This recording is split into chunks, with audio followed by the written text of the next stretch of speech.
پارت 1 ما در مورد این که نبات چطوری به درآمد بالایی رسیده با همدیگه صحبت کردیم. این پارت دومه که میخوایم یکی از راه حل هایی که نبات باش به درآمد رسیده که سناریو نویسی هست با همدیگه صحبت کنیم و 0 تا 100 سناریو نویسی رو بهتون یاد بدم. البته اگه پارت قبلی رو ندیدین حتما برگردین و پارت 1 رو ببینین و بعدش این ویدیو رو ببینین. سناریو نویسی 5 تا مرحله داره که ما با مرحله 1 و 2 و 3 و 4 کارهایی رو انجام میدیم تا به هدف اصلیمون که توی مرحله 5 هستش دست پیدا کنیم.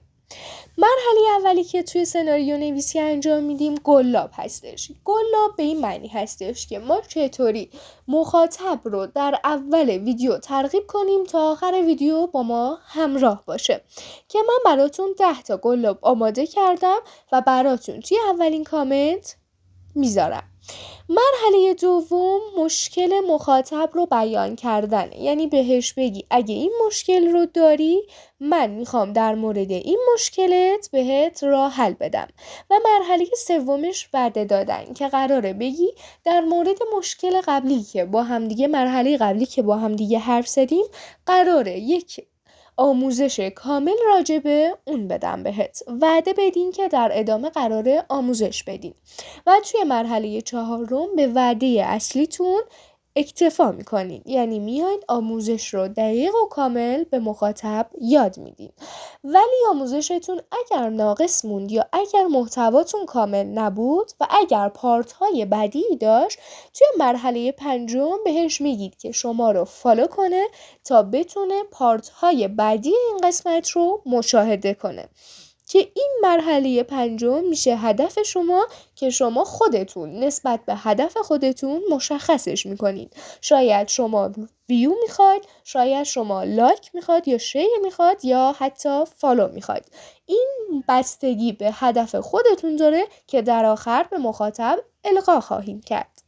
قبل از اینکه قلم و دفتر بردارید برای سناریو نویسی انجام دادن باید 3 سوال از خودتون بپرسید.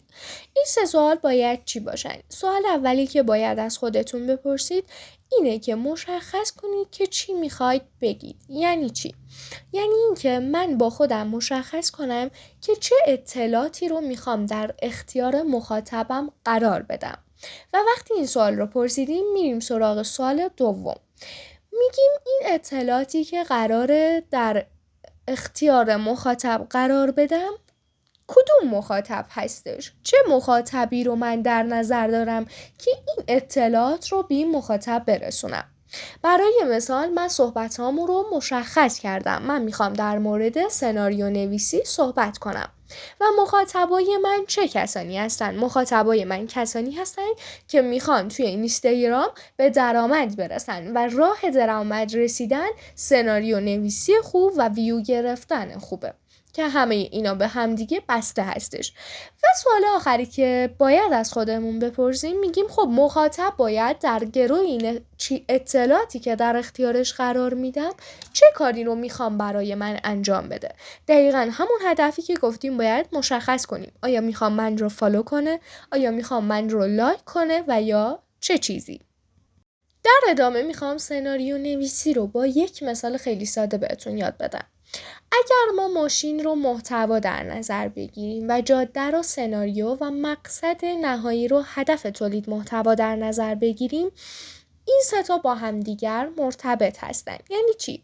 شما فرض کنید ماشین رو داشته باشید، یعنی محتوای آماده رو داشته باشید ولی برای این ماشین هیچ جاده‌ای وجود نداشته باشه. تو میخوای با این محتوا کجا بری؟ میخوای کجا برسی؟ وقتی هیچ جاده‌ای وجود نداره تو توی راه گمراه میشی چون هیچ راهی هیچ جاده‌ای وجود نداره و حتی اگر جاده‌ای هم وجود داشته باشه تو نیاز به راهنما داری که بهت نشون بده مانند تابلوهای جاده برات کار کنه که بهترین تابلوهایی که الان در اختیارمون هستن هوش مصنوعی ها هستن.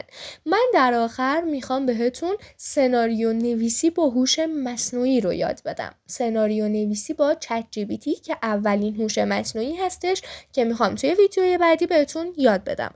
البته اینو هم بدونید که قراره بیش از چند تا هوش مصنوعی رو با هم دیگه بررسی کنیم که بهترین اینها برای سناریو نویسی قطعاً چت جی پی تی هستش که توی ویدیو بعدی قشنگ قراره بهتون یاد بدم که چطوری و چه متن‌هایی رو به چت جی پی تی بدین تا بهترین سناریوها رو براتون بده. البته پیج ما فقط قرار نیست در مورد سناریو باشه، قرار 0 تا 100 تولید محتوا، سناریو و بالا بردن یک پیج رو بهتون یاد بدم.